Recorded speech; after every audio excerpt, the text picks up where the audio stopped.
Oh, yan na, Ate Marian. Ay, shoutout mo, Ate Marian, yung mga ano doon. Shoutout mo si Tinday, oh. Eh, nagpa-shoutout yun. Nung nagpunta kami doon, nagpa-shoutout yun. Kalimutan ko na naman. Yun, shoutout yan kila Ate Inday. At saka... May pinapanood noon. Sabi niya si... Ano? Oh, yan. Mami Lulu. Si Mami Lulu. Yan. Wala parang... Oh, yan. Tinan mo, Ay, taya pa Ate Maria, no? Sarap. Oh, panood pa ng lahat ng taga-Boston yun. Boss, kasweet pa na itong dalawa na to.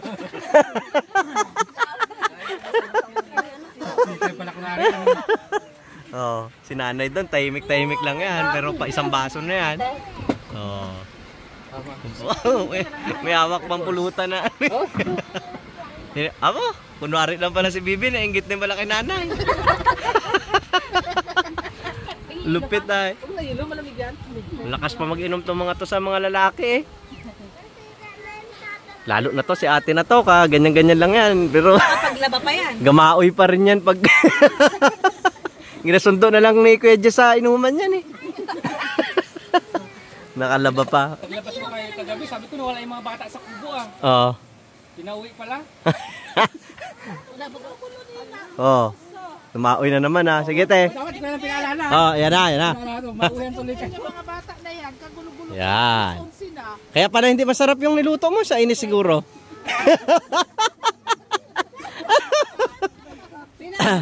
Sabi ko yung puto niya, ano na lang eh. Kulangan ng manok.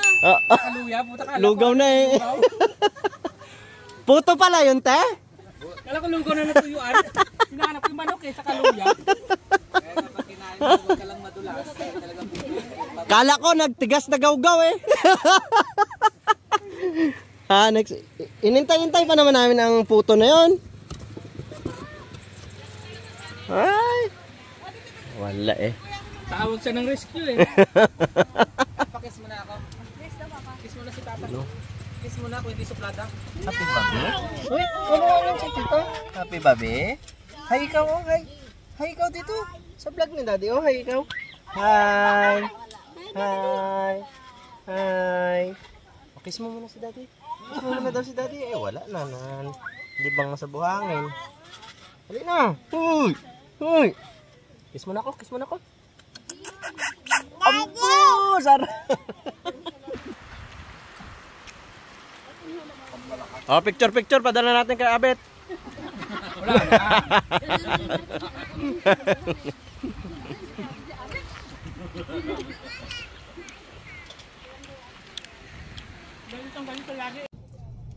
So yun guys, 4 PM na. Uwian na kami. Super init. Pero saya. Tapos bala ko magtayo dito guys ng piso wifi. Walang bahay dito. Pero try natin. Meron, ito yung bantay, yan. Yung bahay na yan. Yan yung bantay ng yun doon sa taas. Tapos ito sila tita, yan. Sila yung bantay diyan. Tapos mayroon dito mga pumupunta-punta na mga bisita. Tapos doon sa paanan niyan, yan yung binike namin ni M-Boy at ni Boy Bakat. Yung Albunan. May school diyan, so may mga teacher diyan. Either bumaba sila dito. Ayan, either bumaba sila dito or kung kaya natin batuhan ng signal doon, maglagay tayo ng antena doon. Testing natin kung sana less than 1 kilometer yon. Tapos magbato tayo doon, tignan natin. So yun. Tapos kanina meron tayong mga subscriber na nandito. Nakita natin nakaharabas t-shirt eh. Hindi ko lang na approach kasi patawad kasi. So pagka ganun kasi nahiya ako mag-approach. Ewan ko ba, makapal lang yung mukha ko pag nagbablog, pero pagka sa totoong buhay mahihain ako. Tapos yung last na si ate, yun siya yung nag-hi vlog, tapos ngumiti, nag-smile lang siya. So yun, tumangaw lang ako, tapos tinanong ko na kung pauwi na sila. So yun, kasi naman po kayo, kung nanonood kayo ng walang kakwenta-kwenta kong vlog, hi po sa inyo at pasensya na po kung hindi ko kayo na lapitan kasi nahiya po akong lumapit. Pero may kasama sila kanina na lalaki din na yun, yung pagkakita pa lang sa akin, siguro nakilala ko, nag-smile na siya agad. Kaya nag-smile lang din ako, tapos tumango ako. So yun, ayos. sulit yung labas natin ngayon, sulit yung magdamag na edit natin para sa dalawang vlog para makalabas tayo ngayong araw. So mamaya banat ulit tayo ng vlog habang nandito si Bayo kasi papunta na to ng ng ibang bansa ulit. So habang nandito sila nagbabakasyon, sinusulit-sulit natin yung time na kaya natin mag-edit ng mga vlog para magkaroon tayo ng chance na makalabas sa umaga. So maraming salamat ulit kay Maring Swani at kay paring Rene. Yan. Maraming salamat sa inyo. Thank you sa pa-cup. So tatlo tong cup na to, yung isang Playboy, yung pare-parehas kami. Ito, tapos yung isang camo na sinusuot-suot ko. Thank you sa inyo. Shoutout lang din natin si Pat Molbaini. Yan. At saka kay Ate Angie ng Rivera. Thank you sa walang sawang panonood. Ito, foreigner to pero nanonood sa atin ha. Hindi ko alam kung paano ina-explain natin Angie yung vlog natin, kung paano naiintindihan ng anak niya. Pero maraming salamat sa inyo sa walang sawang panonood ninyo, sa walang kakwenta-kwentang vlog. So yun, Merry Christmas sa lahat at Happy New Year po sa inyong lahat. Bye bye, God bless po sa inyong lahat. Much later. What's up mga loko-loko? Ayun, dito tayo ngayon sa bayan guys. Wala akong plano mag-vlog kaya lang nakita ng fishball, nakita kami. Naalala ko, ano ba yun? Naalala ko nung nasa Manila pa ako.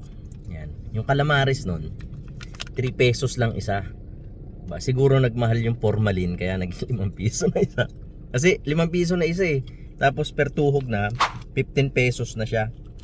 Kaya nagulat ako. First time kong bumili ng ganito dito kasi napakadalang ko naman din kasi magpabayan. So ngayon ko lang ulit matitikman tong di ba sabi nga ni Tulpo dati, ay sa investigador may formalin to, yung malalaking puset. Pero kahit na sarap pa rin. Tama. Naanghang siya.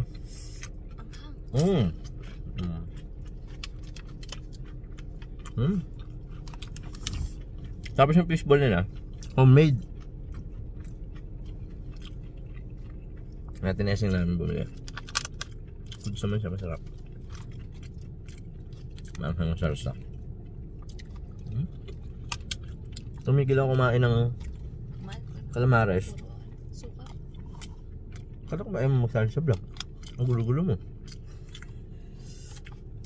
Nung nasa Santa Ana ako, sa Gabis, bumili kami nun ng chicken skin nung kasamahan ko, si JR. Tapos pag uwi ko sa bahay, kain kami ng kain. Pag uwi ko sa bahay, sumama na yung pakaramdam ko. Tapos kinaumagahan, lalagnat na ako. So kumanim sa isip ko na yun yung dahilan ng pagkakasakit ko. Yung pala, na dengue na ako nun. Siguro doon sa palengke na yun, doon ako na dengue. Hindi ko alam kung ano nangyari. Basta na dengue ako nun. 10 days akong absent nun hanggang sa dumugo na yung ilong ko. Hindi pala first time dumugo ng ilong ko, nung second time na lang pala yun. Na dengue ako nun. Wala akong kasama sa bahay nun. Dahil first, parang 1 month pa lang ata ako dito nun sa Manila. Nagkasakit ka na ng ganun. Tapos hindi ako makauwi, na makachat kay mama kasi syempre kakaalis mo lang eh, naiiyak kang umuwi. Kakaalis mo lang para maghanap ka ng trabaho, ganun agad yun nangyari. So yung ginawa ko, tinawagan ko yung pinsan ko na nasa Laguna pa ata. So inalagaan ako sa bahay. Tapos nung papasok na ako na parang okay na ako, grabe oh, bawasan natin ng bawasan natin mga mga damak. Ano pa ito? Ano nyo? Ulo.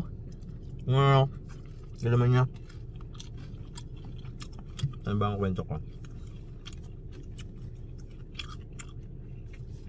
Sabi nung nagpa-check up kami, Sabi ng doktor, mababa ang platelet mo. Bumalik ka bukas ng umaga. Pagka ganun pa rin, i-confine na kita. Siyempre, hindi ako bumalik. Baka i-confine ako. Bumalik ako hapon. Tumira ako ng tumira noon. Magdamag, maghapon ng Gatorade.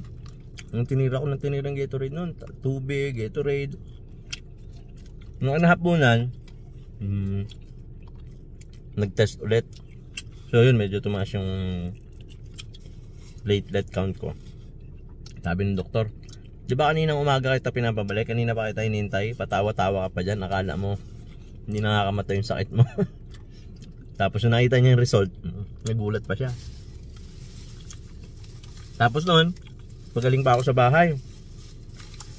Nung papasok na ako, habang tututbrush ako, may pumapatak na dugo dun sa CR. Nagtaka ako, pag ganun ko toothbrush ko, wala naman. Pag ganun ko sa ilong ko, yun, agos. Bumili ka agad ako ng yelo. Parang 5 yelo. Ang yelo nung dati, 2 piso pa lang. Ngayon, magkano na? 8, grabe.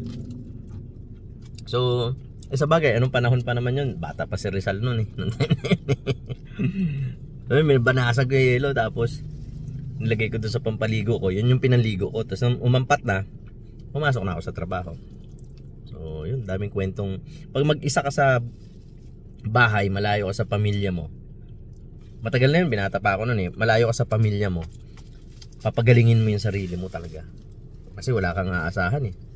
Wala kang kapitbahay. Nagdadala ng pagkain ko nun si Nanay Auring.